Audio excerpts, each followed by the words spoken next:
Edukasi dasar pengenalan K3 pertambangan.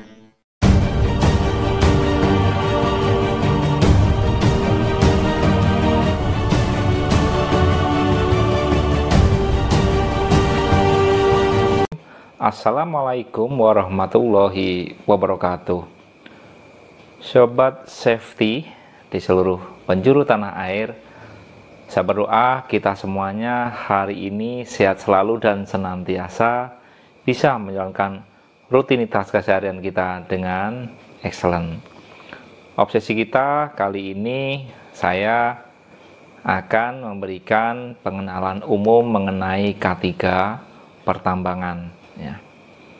Kalau bicaranya dengan tambang tentunya banyak ya di antara kita, rekan-rekan kita, putra-putri kita atau sahabat kita yang pengen ke tambang. Jangan lupa subscribe, like, and share untuk mendukung terus channel ini. Baik, tambang kalau kita coba lihat ya secara umum tentunya banyak yang ingin tahu apa-apa saja sih yang ada di pertambangan. Kita akan lihat secara sekilas ya supaya kita bisa mendapatkan informasi yang cukup, bisa jadi untuk memberikan gambaran kepada rekan kita, sahabat, kerabat ataupun mungkin putra-putri kita. Nah, di area tambang tentunya ada banyak macam tambang ya, ada tambang batu bara, ada tambang mineral, tambang bawah tanah. Nah, kita secara umum saja ya sesuai dengan apa yang saya miliki dari pengalaman di lapangan.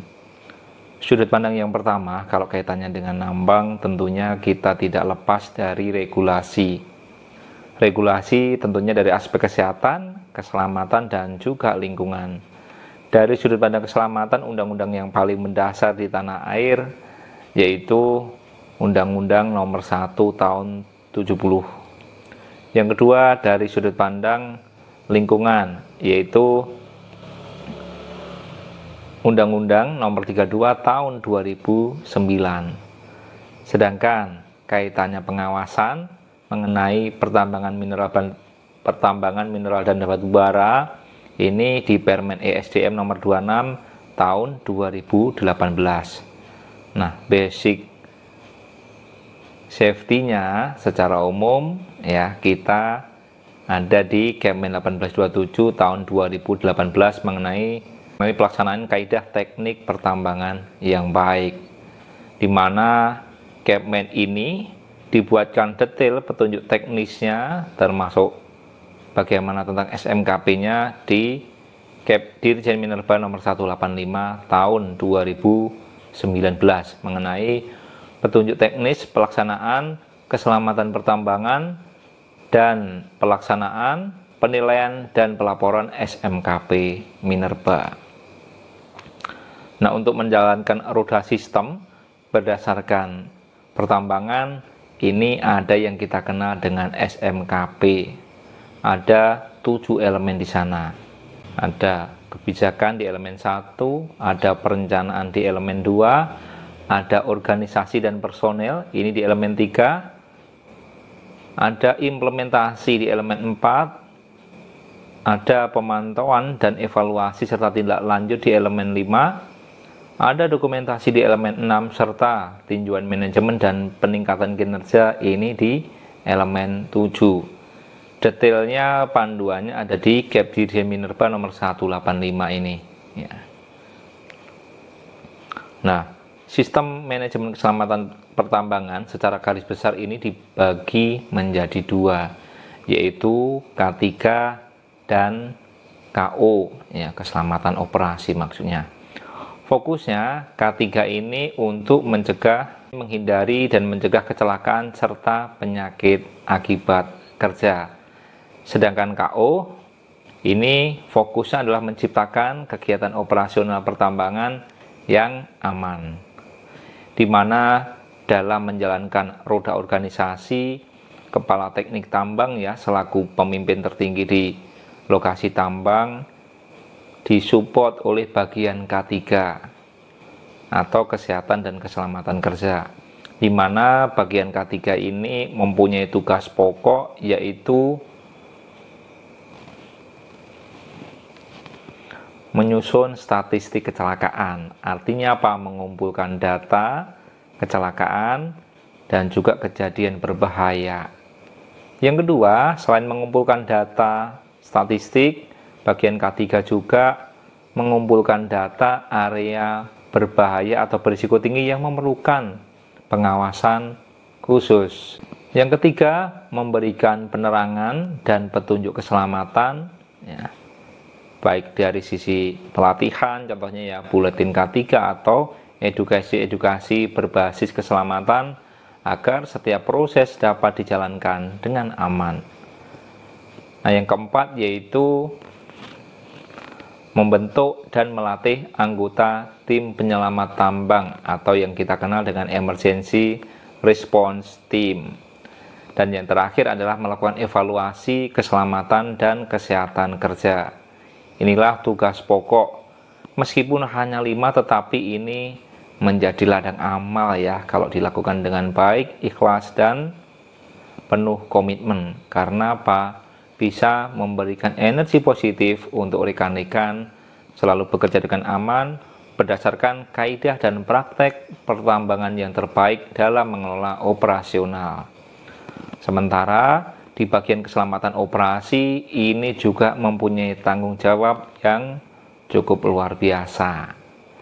Tanggung jawab yang pertama yaitu mengumpulkan dan mengevaluasi rekaman hasil pemeriksaan,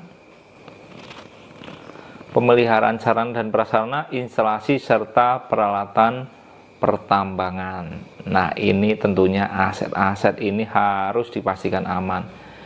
Yang kedua yaitu mengumpulkan dan mengevaluasi rekaman hasil pengamanan instalasi, contohnya instalasi kelistrikan. Yang ketiga yaitu mengumpulkan dan mengevaluasi rekaman hasil pengujian dan penyelidikan terhadap kelayakan sarana dan prasarana. Yang keempat, mengumpulkan rekaman hasil kajian teknis keselamatan operasi pertambangan. Nah, kalau kita mau melakukan improvement dari regulasi yang ada, maka harus kuat analisa dan kajian teknisnya sehingga dapat dipertanggungjawabkan. Yang kelima yaitu mengumpulkan data kompetensi tenaga teknik. Kalau bicaranya hal ini ada peledakan, ya ada tenaga mekanis, sehingga harus dibekali kompetensi teknis untuk menunjang kelancaran operasional dalam kegiatan penambangan. Yang terakhir yaitu mengumpulkan rekaman jadwal pemeliharaan sarana, prasarana dan juga melakukan analisa data keselamatan operasi dan memberikan rekomendasi terbaik berdasarkan cara kerja yang efektif dari praktek terbaik selama melakukan pekerjaan. Nah, kalau bicaranya pengelolaan kesehatan kerja, ada beberapa fokus ya yang harus kita pahamin. Yang pertama adalah program kesehatan kerja. Yang kedua, hygiene dan sanitasi. Yang ketiga, pengelolaan ergonomi. Yang keempat, pengelolaan makanan, minuman, dan gizi. Serta yang kelima yaitu diagnosa dan pemeriksaan penyakit akibat kerja. Tentunya aspek kesehatan ini diawali dari awal masuk, harus di cross check bagaimana medical check up-nya. Bisa nggak memenuhi kriteria perusahaan yang ada. Tentunya merujuk dari parameter kesehatan yang sudah ditetapkan. Dan seluruh aspek ini, kelima poin ini harus dilakukan tersistematis supaya terhindar dari penyakit-penyakit yang dapat menyebabkan kerugian-kerugiannya. Maka dari itu, untuk pengelolaan keselamatan kerja pertambangan ada kurang lebih 7 ya kunci pokok yang harus menjadi acuan kita. Yang pertama, kaitannya dengan teori dasarnya safety, yaitu manajemen resiko. Yang kedua, mengenai program keselamatan kerja. Yang ketiga, mengenai pendidikan dan pelatihan K3 untuk kompetensi rekan-rekan di lapangan. Yang keempat, mengenai penyelidikan kecelakaan dan kejadian berbahaya. Yang kelima, kampanye. Yang keenam adalah manajemen pengelolaan keadaan darurat, serta yang terakhir adalah administrasi keselamatan. Ini secara umum berupa pelaporan dari data statistik yang kita laporkan selaku kewajiban kita kepada pemerintah. Dari sudut pandang lingkungan, ada beberapa fokus yang harus kita lakukan supaya terhindar dari gangguan kesehatan yang dapat menimbulkan dampak yang tidak baik pada kesehatan para pekerja tambang. Antara lain, pengelolaan debu, kebisingan, getaran, pencahayaan, kualitas udara, iklim kerja, termasuk pengendalian dan pengelolaan faktor biologi. Secara umum, kita kenal dengan namanya pengukuran Hiperkes, ya, atau Hygiene Perusahaan Keselamatan dan Kesehatan Kerja. Kenapa ini penting? Salah satunya adalah untuk menciptakan lingkungan kerjanya benar-benar nyaman, sehingga kita dapat meminimalkan paparan bahaya kesehatan yang dapat menimbulkan sakit kalau dialami terus-menerus dalam jangka waktu yang cukup panjang. Nah, dalam melaksanakan operasional di tambang, maka kepala teknik tambang disupport oleh pengawas operasional dan pengawas teknis. Pengawas operasional dan pengawas teknis ini harus memiliki kompetensi yang disyaratkan dalam peraturan perundangan, ya, supaya apa?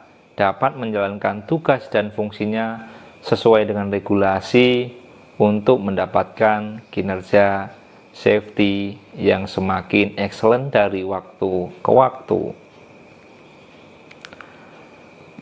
Nah, dalam hal Komite Keselamatan dalam SMKP, maka kepala teknik tambang harus mengadakan pertemuan rutin secara berkala, ya, secara organisasi, di mana secara umum diketuai oleh kepala teknik tambang. Sekretaris P2K3-nya adalah kepala divisi dari departemen atau divisi HSE. Anggotanya dari beberapa divisi operasional, safety representatif, ya, kalau memiliki kontraktor berarti melibatkan kontraktor. Pertemuan ini rutin, tujuannya adalah untuk memastikan pemantauan dan implementasi keselamatan pertambangan yang menjadi tanggung jawab KTP untuk melaksanakan dan memastikan peraturan dan perundangan K3 ini ditaatin, bisa dilakukan secara reguler dan seluruh komponen organisasi beserta kontraktornya. Dalam operasional penambangan, tentunya ini memiliki risiko yang sangat besar, ya. Sehingga kita harus memahami, ya, dampak-dampak kecelakaan yang bisa terjadi akibat kegiatan penambangan ini. Contoh kecelakaan antara lain yang cukup ekstrim, ya, kelongsoran material, kebakaran alat, ya, tangan patah, terkena ayunan arm crane, ya, dimana kalau kita mengalami kecelakaan ini pasti berdampak kerugian yang tidak terkira, baik cedera personil, kerusakan alat, stop operasi, fatal accident atau kematian, termasuk mungkin, ya, penutupan tambang secara ekstrim meskipun sementara ataupun permanen. Nah, ini perlu pemahaman dan pemikiran yang bijaksana bagaimana kita memiliki kesadaran keselamatan yang tinggi sehingga bisa melakukan pekerjaan dengan prinsip K3 untuk mencegah terjadinya kecelakaan tersebut. Secara umum, kalau kita mau memasuki tambang, maka harus ada izin dari kepala teknik tambang, harus memiliki ID khusus, ya. Kalau itu bicaranya sebagai tamu dan harus ada izin kepala teknik tambang, buktinya menggunakan ID ini atau visitor card. harus melakukan medical check up, mengikuti pelatihan K3 dasar, ya, contohnya safety induction, dan juga pelatihan dasar K3 masuk pertambangan. Kalau yang ada hubungannya dengan pengoperasian alat, maka harus memiliki surat izin atau otoritas khusus yang dikeluarkan oleh kepala teknik tambang oleh bagian yang ditunjuk untuk menjalankan pelatihan dan juga otoritas pengoperasian alat ini. Nah, yang kedua, kita juga harus tahu bahwasannya di tambang ini ada aturan khusus. Beberapa perusahaan tambang ternama di tanah air, termasuk juga di kelas dunia, karena pengalaman yang cukup banyak mengolah K3 dengan kecelakaan yang cukup ekstrim, maka ada yang memiliki istilahnya kita kenal dengan golden rules, ya. Golden rules ini adalah aturan baku di mana didesain berdasarkan data dan fakta dari statistik keselamatan yang tadi dipaparkan oleh bagian K3. Ini tentunya menjadi perhatian dan wajib ditaati, karena kalau tidak ditaati terbukti ya sudah banyak terjadi kasus kecelakaan fatal accident yang dapat merugikan kelangsungan operasional termasuk juga citra perusahaan. Untuk sanksinya ini tegas ya, ada yang final warning, ada pemutusan hubungan kerja. Ini semata-mata adalah untuk membina dan mendidik kita jangan sampai melanggar, karena kalau sudah terjadi kecelakaan reportnya luar biasa. Nah, dari sisi produksi maka tidak lepas ya dari penggunaan peralatan-peralatan tambang yang canggih dari berbagai merek. Nah, tentunya sebelum alat dioperasikan ini ada regulasi, yaitu wajib dilakukan commissioning atau pemeriksaan kelayakan oleh bagian yang kompeten, misalkan dari mekanik, bagian operasional training, dan juga bagian K3, ya, bisa berupa alat angkat, ekskavator, wheel loader, dan alat support lainnya sebagai penunjang keselamatan operasi di area pertambangan. Ini menggunakan checklist ya, parameter minimalnya. Setelah dinyatakan layak maka ditandai dengan stiker khusus. Untuk kelancaran produksi juga kita wajib memahami adanya jalan tambang ya sebagai penunjang utama, di mana jalan tambang ini harus didesain, dirawat ya supaya tidak menimbulkan kerusakan alat termasuk kecelakaan. Desain yang aman ya, ini contoh sederhana. Kalau simpang 4 ya sudutnya antara 70 sampai 90 derajat. Hal ini untuk mengurangi risiko blind spot, di mana kalau mobil kecil tidak bisa melihat maka dapat terlindas. Jalan ini tentunya harus dibuat dengan parameter tertentu yang sudah disepakati. Ada yang membuat aturan namanya road handbook, ada traffic management. Ini sebagai panduan kaidah awal bagaimana kita melakukan desain jalan agar efektif, ekonomis, dan juga safe untuk operasional. Di tambang juga kita harus mengenali ya bahwasanya komponen aktivitas penunjang tambang ini cukup banyak ya, tempat-tempat yang berisiko atau berbahaya, antara lain di perbengkelan, di konveyor, di workshop, aktivitas peledakan ya, di pompa, di coal processing plant. Nah, untuk area-area ini beberapa perusahaan memiliki pengendalian khusus, yaitu surat izin khusus atau ID khusus, dengan terlebih dahulu diberikan edukasi secara spesial untuk pekerja yang akan di sana dengan memaparkan bahaya-bahaya yang ada serta pengendalian keselamatan yang ditetapkan agar personel yang bekerja bisa terhindar dari kecelakaan. Nah, dari aspek kelancaran lalu lintas maka tidak lupa pula wajib adanya rambu-rambu. Rambu-rambu ini ya dibuat ya mengacu pada standar yang ada, baik mengenai rambu-rambu lalu lintas ya, tentang kode warna, ukuran, dan ini juga wajib dipatuhi. Rambu ini berfungsi sebagai alat bantu komunikasi untuk menyamakan persepsi dengan kode warnanya dari warna dasar merah, warna dasar biru, hijau ya ataupun kuning ya. Tentunya ini didesain, dipasang di tempat yang strategis, fungsinya adalah untuk mencegah terjadinya kecelakaan dan juga memberikan awareness di situ adanya bahaya, ada petunjuk khusus ataupun juga larangan atau informasi umum penunjuk arah. Tidak lupa pula kalau kita memasuki area tertentu, di sana ditetapkan alat pelindung diri apa yang diwajibkan. Karena apa? Alat pelindung diri ini berfungsi meminimalkan keparan risiko dari paparan bahaya di tempat kerja kita. Di setiap pintu masuk lokasi kerja, ya, disiapkan rambu apa yang wajib kita pakai. Tentunya ini bukan asal nulis dan masang saja, ini dari hasil asesmen. Tentunya ini juga dibakukan dalam aturan khusus ya, kalau kita melanggar maka ada konsekuensi atau sanksi tersendiri. Hal ini berfungsi untuk menjaga komitmen dan juga kita tidak terpapar bahaya yang ekstrim dalam melakukan aktivitas pekerjaan kita. Tidak lupa pula, kalau kita berada dalam kendaraan dan alat bergerak, maka ada aturan khusus yaitu sabuk pengaman. Ini wajib dipakai oleh seluruh personil, baik driver ataupun penumpang. Hal ini bertujuan meminimalkan risiko keparahan apabila kendaraan dan alat berat ini rebah atau terguling ya saat mengalami kecelakaan.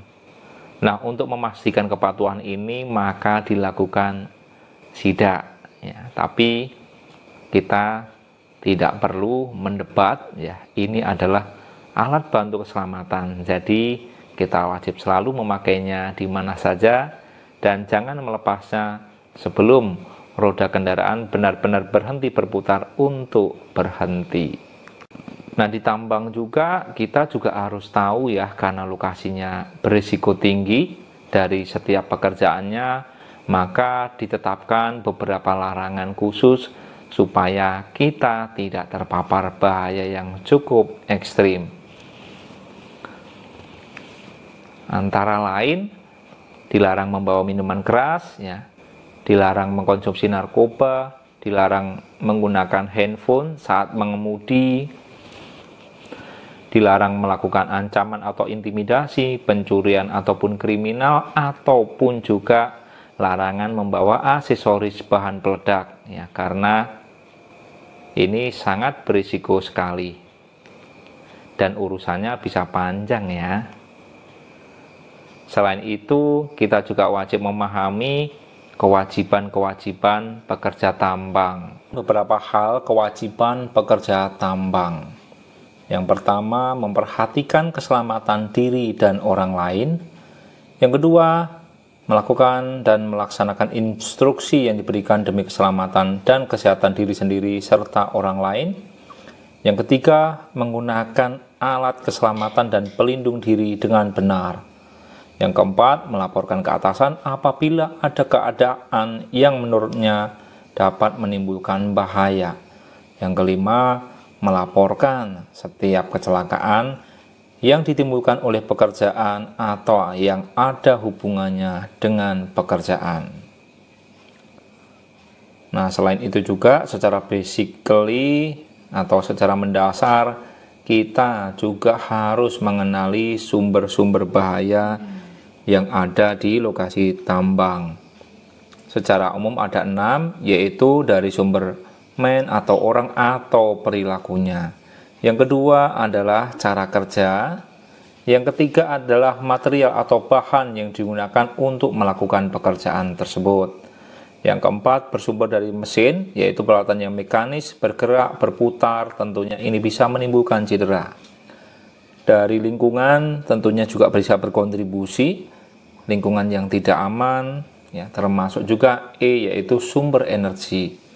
Energi cukup banyak ya jenisnya, tetapi kita harus kenali dan kita kendalikan melalui mekanisme isolasi, pelatihan yang cukup, dan pengendalian teknis yang memadai agar tidak menimbulkan kecelakaan. Untuk jenis-jenis bahaya, ada bahaya fisika, kimia, biologi, psikologi, ataupun juga ergonomi. Nah, sumber-sumber bahaya ini tentunya erat ya, selalu berada di sekitar kita. Kenali dengan baik, lakukan pengendalian, ya, dan juga persiapan untuk mengantisipasi dari jenis-jenis bahaya agar kita terhindar dari paparan bahaya yang sewaktu-waktu bisa mengintai keselamatan kita. Nah, berikutnya kita juga harus memahami aspek kesehatan kerja dan ergonomi. Aspek kesehatan kerja, maka perusahaan ya wajib melakukan MCU terhadap karyawannya di awal masuk kerja, termasuk periodik ya, kurang lebihnya setahun 1 kali. Kita juga harus melakukan survei ergonomi, menyiapkan juga peralatan untuk menunjang ergonomi guna mencegah gangguan cedera tulang belakang yang mungkin bisa menimbulkan cacat pada organ tubuh kita seperti skoliosis, kifosis, ataupun lordosis. Tidak lupa pula untuk aspek ini kita harus menyiapkan ergonomi dan kesehatan kerja terhadap karyawan agar bisa melakukan pengendalian terbaik dan juga mencegah paparan bahaya kesehatan. Kalau kita lihat, ini sifatnya bukan hanya 1-2 tahun terpapar, bisa terpapar selama belasan tahun ataupun juga puluhan tahun. Nah, berikut ini kita juga harus memahami beberapa contoh pekerjaan kritis di tambang dan pendukungnya yang harus kita tahu. Nah, pekerjaan kritis di ketinggian contohnya membangun workshop ataupun bengkel alat berat, memperbaiki boom ekskavator. Nah, resikonya terjatuh ketinggian, bisa juga tersambar petir apabila kondisinya musim penghujan dan juga rawan terjadinya petir. Maka kita harus mengendalikannya dengan membuat prosedur, termasuk juga CSA ya untuk pekerjaan spesifik ataupun belum ada panduan atau SOP-nya. Melakukan pengawasan yang ketat, memastikan personil yang kompeten untuk menjalankan tugas tersebut, yaitu dengan diberikan pelatihan yang sesuai, baik itu pelatihan K3, kepengawasan, ataupun pelatihan teknis dan juga legal untuk menunjang tugas pekerjaan kita. Dari sisi administrasi, kita juga harus menyiapkan work permit atau surat izin bekerja, supaya bisa direncanakan dengan baik sesuai dengan regulasi yang berlaku di tempat kerja kita. Tentunya tidak lupa ya mengacu dari regulasi yang ada.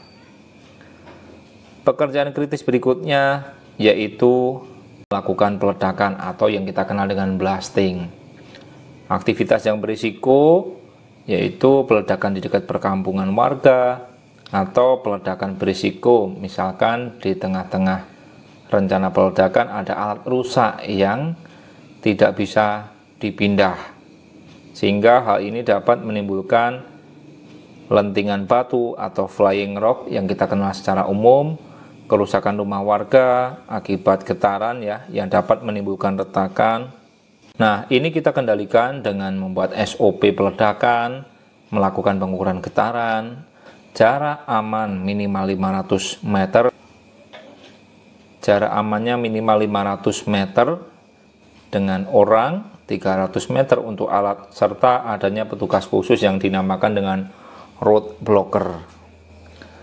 Pekerjaan kritis yang lain berikutnya yaitu pekerjaan di ruang terbatas.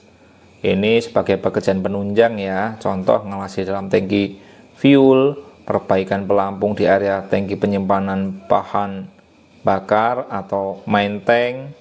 Ini dapat menimbulkan risiko keracunan gas berbahaya, termasuk juga kekurangan oksigen ya. Bisa juga menimbulkan ledakan atau bahaya kebakaran. Sehingga kita harus atur dengan prosedur bekerja di ruang terbatas, mengurus work permit, melakukan pengawasan dan juga perencanaan keadaan darurat. Bagaimana dari aspek kebakaran, potensi ledakan ya, sehingga dapat dipersiapkan dengan baik, termasuk aspek isolasi sumber energinya. Pekerjaan kritis yang lain yaitu land clearing. Aktivitas land clearing antara lain memotong kayu dan juga merobohkan pohon. Hal ini bisa menimbulkan risiko tertimpa pohon ataupun juga dosernya terguling ya, karena secara umum ini berada di ketinggian. Sehingga kita harus atur spesifikasi alatnya khusus tentang dosernya sendiri. Harus ada komisioning dan ada persyaratan teknis yang ditetapkan. Kompetensi operator harus didesain untuk pekerjaan ini, termasuk prosedur melakukan land clearing ini, dan juga GSA-nya ditetapkan untuk kondisi yang bisa berubah dari aspek lingkungan, kompetensi personil, atau tugas-tugas berisiko yang lainnya. Kita juga harus mengenali pekerjaan kritis berada di area slope. Secara umum ini ada beberapa pekerjaan ya, loading material OB atau overburden, batu bara, ataupun juga perbaikan alat di area tersebut. Hal ini bisa menyebabkan personil ataupun alat kelongsoran material, termasuk juga tebingnya yang runtuh. Maka kita harus kendalikan dengan desain geotek ya. Buat prosedur khusus, termasuk juga assessment saat bekerja di area ini. Lakukan pengawasan khusus dan juga lakukan monitoring pergerakan tanah apabila berisiko tinggi, baik menggunakan prisma ataupun juga dengan radar ya, atau alat bantu yang lainnya. Bekerja di dekat air juga salah satu aktivitas berisiko tinggi. Ada servis pompa, mengoperasikan pompa, melakukan pengakuran ya, sehingga dapat menimbulkan potensi personil tenggelam, kelongsoran material dari tebing. Nah, ini kita juga harus atur ya, bagaimana pengendalian dari sisi prosedurnya, pelaporan ke tim emergency, alat pelindung diri ya, terkhusus pelampung, kemudian alat pencemaran, alat pencegah pencemaran, radio komunikasi, termasuk pelatihan personil yang bekerja di lokasi tersebut. Tapi di sini ya, jangan sampai mempekerjakan hanya satu personel saja. Jika terjadi keadaan darurat, maka kita akan kerepotan meminta bantuan darurat dan melakukan pertolongannya. Karena secara umum, lokasi di pompa ini tempatnya remote atau terbatas dan tempatnya jauh dari keramaian aktivitas tambang. Nah, aktivitas yang lain, dumping material ini sebagai salah satu aktivitas ya, selain loading di front atau di area di dekat tebing yang tadi kita bahas. Nah, pekerjaan ini antara lain bekerja dumping di ketinggian, dumping di dekat ataupun di atas air. Ini berisiko alat jatuh, tenggelam yang mungkin tidak bisa diambil, disposalnya longsor ya, atau ini kita kendalikan dengan melakukan assessment terlebih dahulu ya. Buat juga SOP-nya untuk pekerjaan berisiko tinggi ini, lakukan pengawasan intensif, siapkan peralatan-peralatan pendukung seperti dumping limiter, penerangan, laser pointer ya untuk mengukur jarak, serta pastikan kelayakan disposal dengan melakukan komisioning dengan melibatkan personel yang kompeten seperti geotek ya, teman-teman di operasional dan engineer yang sudah ditunjuk. Nah, untuk pekerjaan pengangkatan salah satu juga aspek yang kritis, contohnya mengangkat vessel, mengangkat kontainer, komponen alat berat saat overhaul. Ini bisa menimbulkan resiko kren yang roboh, selingnya putus sehingga menimpa personil. Maka harus diatur bagaimana pengendalian komisioning dari alat angkatnya. perencanaan pengangkatan dengan membuat lifting plan, kompetensi personil dengan CEO operator dan juga riggernya, termasuk pengawasan melekat untuk pekerjaan pengangkatan beban ini. Dari aspek kelistrikan, ada beberapa pekerjaan sederhana tetapi risikonya tinggi. Ya. Contohnya instalasi kelistrikan, servis peralatan listrik. Pekerjaan ini dapat menimbulkan tersengat arus listrik termasuk juga kebakaran karena korsleting listrik.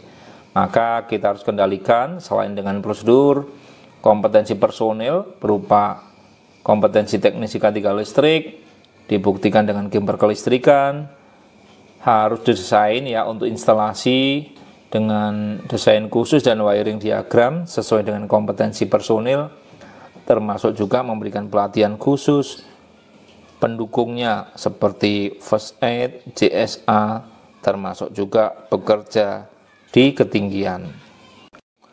Pengoperasian alat juga menjadi pekerjaan rutin yang selalu dilakukan dari waktu ke waktu selama 24 jam. Seperti mengoperasikan alat berat, mengoperasikan mobil sarana, dan ini bisa menimbulkan risiko menabrak alat lain, terlindas alat berat, termasuk juga operatornya yang mengantuk. Maka harus dikendalikan dengan prosedur, pengawasan yang melekat, pengaturan fatigue management, serta aturan-aturan untuk keselamatan pengoperasian alat yang dituangkan dalam metode pelatihan berupa metode teknik operasi dan juga aspek safety secara mendasar kaitannya dengan keselamatan operasi alat.